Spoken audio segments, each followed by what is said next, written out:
It all started with a door. One simple, unassuming front door in our new home in Willow Creek, Oregon, that turned our lives into a suburban thriller nobody saw coming. I'm Ethan, a freelance video editor who spends my days piecing together wedding montages and travel vlogs, hunched over my monitors for hours. My wife, Sarah, has been my anchor for 9 years, a calm, unshakable woman who I thought worked in corporate consulting. We moved to Willow Creek in July 2024, chasing that postcard-perfect suburban life. Neat lawns, friendly neighbors, the whole deal. But the real estate agent left out one crucial detail: Lydia Bennett, the HOA president, a woman who'd make a drill sergeant look laid back. Let me tell you how one ignored knock spiraled into a showdown that exposed secrets, shattered egos, and left our neighborhood reeling. We were still unpacking, sweating through a scorching summer day, when Lydia appeared like a storm cloud in a power suit, clutching a binder thick enough to block gunfire. A measuring tape dangled from her belt, like she was ready to size up our entire existence. "Welcome to Willow Creek," she declared, striding up to our porch. "I'm Lydia Bennett, HOA president. I need to conduct a mandatory compliance check." Sarah, balancing a box of dishes, flashed a polite smile and said, "Not today, we're settling in." Lydia's face froze, like Sarah had just spat on her authority. "HOA rules require immediate access for inspections," she snapped, flipping through her binder like it held the Constitution. Sarah, cool as ever, replied, "We'll schedule something later," and gently closed the door. Not slammed closed, like you'd shoo away a pushy salesman. I thought that was it. I was so wrong. Lydia didn't just leave. She stood on our porch, jabbing the doorbell like a woodpecker on a mission. Ring, ring, ring. For 10 minutes, while Sarah took work calls inside, unfazed. I peeked through the window, wondering if I should intervene, but Sarah's calm vibe told me she had this. When Lydia finally stormed off to her HOA-branded golf cart, Sarah just shrugged and said, "Some people need to learn boundaries." That night, as we unpacked, I couldn't shake a feeling Sarah was hiding something. "You handled that like a pro," I said, fishing for clues. She gave me a look, like she was weighing how much to share, and said, "I deal with tough people at work, Ethan. You don't let them think they own you." I thought she meant office drama. I had no idea she was talking about actual criminals.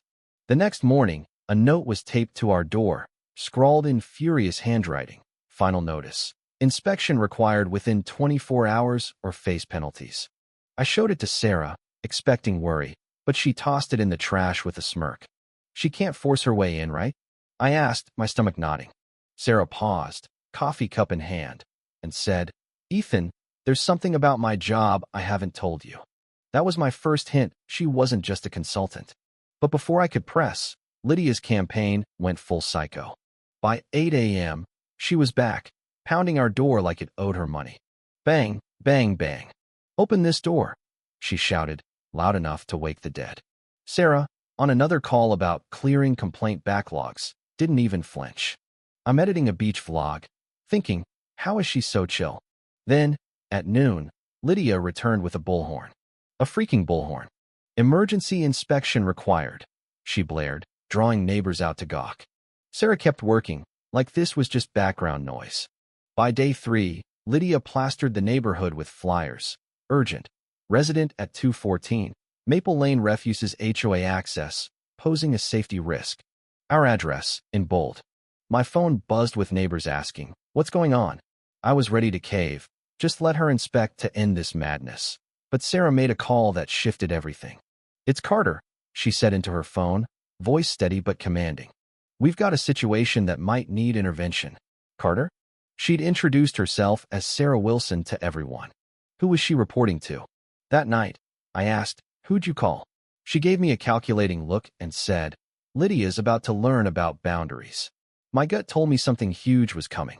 The next morning, sirens screamed down our street.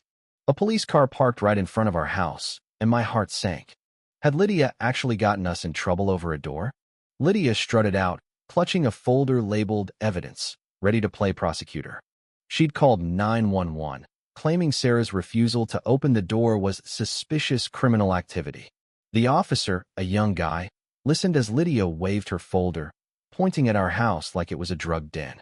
I was about to step out when Sarah walked outside, hands visible, calm as a sunny day. She showed her ID, and the officer's demeanor changed like he'd just met a general. "Chief Carter," he said, voice cracking. "Didn't know you lived here." "Chief." My jaw hit the floor. My wife, the consultant, was the freaking police chief. Lydia's face collapsed confusion, then terror, like she'd just challenged a lion to a fist fight. The officer turned to her, deadpan. "Ma'am, not answering your door isn't a crime. HOAs can't override the Constitution." I stumbled outside, blurting, "You're a police chief?" Sarah shot me a half-smile. "Surprise, honey. We need to talk." The neighbors, now gathering, whispered and snickered. A kid next door, 16-year-old Noah, was filming it all for his film class, narrating like a wildlife documentary. The HOA tyrant faces her match. Lydia slunk away, muttering, "This isn't over." But it was crumbling fast. Inside, Sarah spilled the truth. 6 months ago, she'd been promoted to chief after her predecessor got busted for corruption. She was quietly investigating HOA abuses, fake fines, forged documents, the works. "Why didn't you tell me?" I asked, reeling. She sighed. "Operational security, Ethan. And you're not exactly subtle when you're excited." Fair point. I once tweeted about a surprise party days early. But this? My wife was fighting crime while I edited vlogs. Meanwhile, Lydia went full conspiracy theorist, posting online rants about Chief Carter's violent past tied to a Thompson case. She'd found articles about a suspect's injuries, missing the part where Sarah saved lives. One comment chilled me. "Wait, Bennett family tied to Thompson case?" Sarah shut my laptop, her voice tight. "Some things stay buried, Ethan." I decided to help.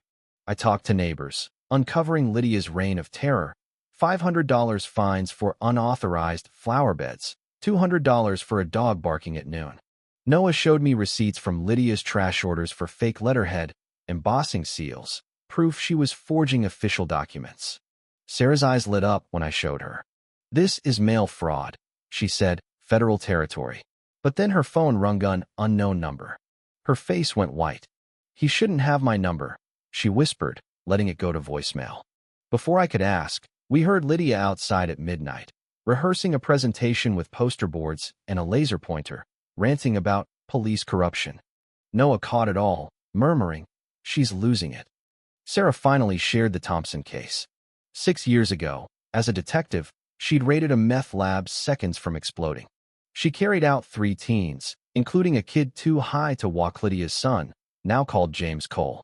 Lydia thought Sarah brutalized him, not knowing she'd saved his life. The pieces clicked when Sarah's old partner mentioned that Bennett kid on a call. Lydia's vendetta wasn't just HOA power tripping, it was personal. The showdown came at Lydia's emergency HOA meeting. The community center was packed, buzzing with anticipation. Lydia had turned it into a courtroom, with slides, binders, and a projector, her suit screaming 1980s power vibes. She launched into her case. Photos of our house, timelines of Sarah's evasiveness, and Thompson case clippings painting Sarah as a rogue cop. The crowd murmured, some buying it. Then Noah stood up, shouting, "That's not true." His footage played Lydia's door-pounding, bullhorn stunts, her meltdown. I jumped in, showing forged fines and fake letterheads. Sarah took the stage, voice steady. The Thompson case was a meth lab rescue. I carried 3 kids out, including Lydia's son. She dialed James. Lydia froze as his voice filled the room. "Mom, she saved my life." The board ousted Lydia unanimously. She grabbed her poster boards, tripped, and stormed out, screaming, "You'll regret this." Noah's video hit the internet, racking up 4 million views by morning. At the community movie night, it accidentally played on a 20-foot screen. Lydia, trying to hide in a cap, panicked, slipped on wet grass, and crashed into a snack table. The crowd roared, kids chanted, "Karen," as she fled, covered in punch. The final twist came when James called again. On speaker, he told Lydia everything. How Sarah carried him from a burning lab. How her brutality was chemical burns from his own choices. Lydia's voice broke.